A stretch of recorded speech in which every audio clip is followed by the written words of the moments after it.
नमस्कार मु doctor Manorama Mahanti IMD Bhubaneswar पूरा ओडिशा राज्य वेदर ब्रीफिंग करुच्ची जदि देखा गत 24 घंटार दिन तापमात्रा कि मैक्सिमम टेम्परेचर रेकर्ड तेज सर्वाधिक तापमात्रा रेकर्ड कर बौद्ध 40.1 डिग्री सेल्सियस आउ अलग जगह गुड़िक 40 डिग्री सेल्सियस रु कम तापमात्रा रेकर्ड कर वर्षा किछि स्थान में वर्षा रेकर्ड कर वर्षा सहित बिजुली घड़घड़ी झटका पवन सर्वाधिक वर्षा रेकर्ड कर भद्रक जिल्ला रे भंडारी पोखरी 60 मिलीमीटर वर्षा ता सहित भवानीपाटना नुआपड़ा रे मैक्सिमम टेम्परेचर 39.8 डिग्री सेल्सियस जाइछि Angul 39.1 degree Celsius Talcher Balangir Dhenkanal 39 degree Celsius Titlagarh रे 30.6 डिग्री सेल्सियस तापमात्रा रेकर्ड करा जाइछि कोरापुट रे 5.9 डिग्री सेल्सियस स्वाभाविक तापमात्रा अधिका तापमात्रा रेकर्ड कर सुंदरगढ़ ठारे माइनस मतलब स्वाभाविक तापमात्रा 6.8 डिग्री सेल्सियस कम तापमात्रा रही भुवनेश्वर में 1.6 डिग्री सेल्सियस तापमात्रा अधिका रही कटक रे 1.8 डिग्री सेल्सियस तापमात्रा अधिका रही आमर वर्तमान दक्षिण पश्चिम मौसमी आमर बालेश्वर एवं बारिपदा सॉरी पारादीप एवं बारिपदा दे जाउछि लाइन आमर क्रॉस करुछि वर्तमान कंडीशन माने स्थिति अनुकूल रही दक्षिण पश्चिम मौसमी आगक बढ़ापी ओडिशा रे स्पेशली आम राज्य में आगक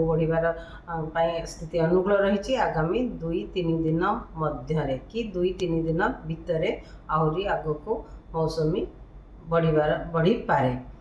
वर्तमान आमर सीजनाल ट्रफ जोटा से रोचे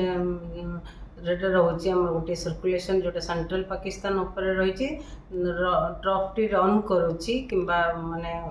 क्रॉस करुच्ची रही आमर सेंट्रल पाकिस्तान रू जाऊँगी वे बांग्लादेश पर्यंत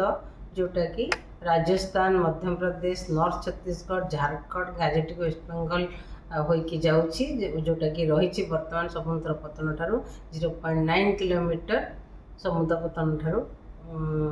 0.9 किलोमीटर उच्चतार रही यहाँ आमर मनसून ओडिशा छुईची काली छुईला वर्तमान मनसून स्थिति समान रही प्रोग्रेस जो देखा आगामी 24 घंटा राज्य में अनेक स्थान हल्का मध्यम वर्षा रही संभावना रही सहित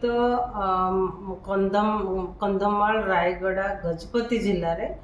वर्षा सहित बिजुली घड़घड़ी झटका पवन 50 ରୁ 60 किलोमीटर पर आवर ता सहित गोटे किंबा दुईटा स्थान में प्रबल वर्षा होबार संभावना रही अलग जिला गुड़िक अनेक स्थान में वर्षा रही संभावना रही किंतु गोटे किंबा दुईटा स्थान में वर्षा सहित बिजुली घड़घड़ी झटका पवन 40 ରୁ 50 किलोमीटर पर आवर रही संभावना रही उपकूलवर्ती अंचल जिला गुड़िक गुलगुली लगी रहिबो 14 तारीख जब देखा पूर्वानुमान करवा राज्य जिला गुड़िक किसी स्थान हल्का मध्यम वर्षा रही संभावना रही सहित वर्षा सहित बिजुली घड़घड़ी झटका पवन 50 ରୁ 60 किलोमीटर पर आवर ता सहित गोटे कि दुईटा स्थान में प्रबल वर्षा होबार संभावना रही जमीक गजपति रायगड़ा कोरापुट मालकानगिरी जिले में अलग जिला गुड़िक अनेक स्थान में वर्षा होगा सहित किंबा किछि स्थान में वर्षा होगा सहित गोटे कि दुईटा स्थान में बिजुली सहित घड़घड़ी झटका पवन 40 ରୁ 50 किलोमीटर पर आवर होबार संभावना रही 14 तारीख में गुलगुली लगी रहिबो उपकूलवर्ती अंचल जिला गुड़िक 15 तारीख में दक्षिण ओडिशार जिला गुड़िक किछि स्थान में हल्का मध्यम वर्षा रहा सहित उत्तर ओडिशार जिला गुड़िक काँ भाँ स्थान में कि गोटे कि दुईटा स्थान में वर्षा सहित बिजुली घड़घड़ी झटका पवन 40 ରୁ 50 किलोमीटर पर आवर रही संभावना रही 16 तारीख में पागर स्थिति समान रहिबो दक्षिण ओडिशा किछि स्थान में हल्का मध्यम वर्षा सहित बिजुली घड़घड़ी झटका पवन गोटे कि दुईटा स्थान में ता सहित झटका पवन बेग रहिबो 40 ରୁ 50 किलोमीटर पर आवर दक्षिण उत्तर ओडिशा रे काँ स्थान में वर्षा सहित बिजुली घड़घड़ी झटका पवन रही संभावना रही जोटा कि 40 ରୁ 50 किलोमीटर पवन गति रहिबो 17 तारिख में उपकूलवर्ती अंचल जिला गुड़िक कि स्थान में वर्षा होबार संभावना रही सहित बिजुली घड़घड़ी झटका पवन 40 ରୁ 50 किलोमीटर पर आवर रहिबार संभावना रही किंतु आमर अभ्यंतरण ओडिशार जिला गुड़िक गोटे कि दुईटा स्थान में कि कांभा स्थान में वर्षा सहित बिजुली घड़घड़ी झटका पवन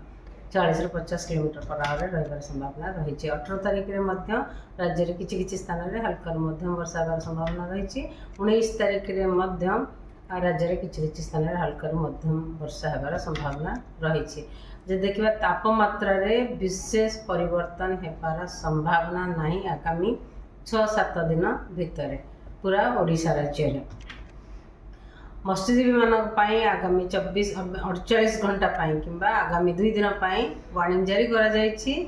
स्कली वेदर रहिबो माने वर्षा सहित पवन रहिबार संभावना रही पवन गति पवन बेग 40 ରୁ 50 किलोमीटर पर आवर झटका पवन बेग रहा 60 किलोमीटर पर आवर से समुद्र अशांत रहिबार संभावना रही आमर पूरा ओडिशा कोस्ट रे से मत्स्यजीवी मानक एडवाइस करा जायछि कि 13 तारिख 14 तारिख रे फिशिंग करिया पई न जिबा दरकार। धन्यवाद।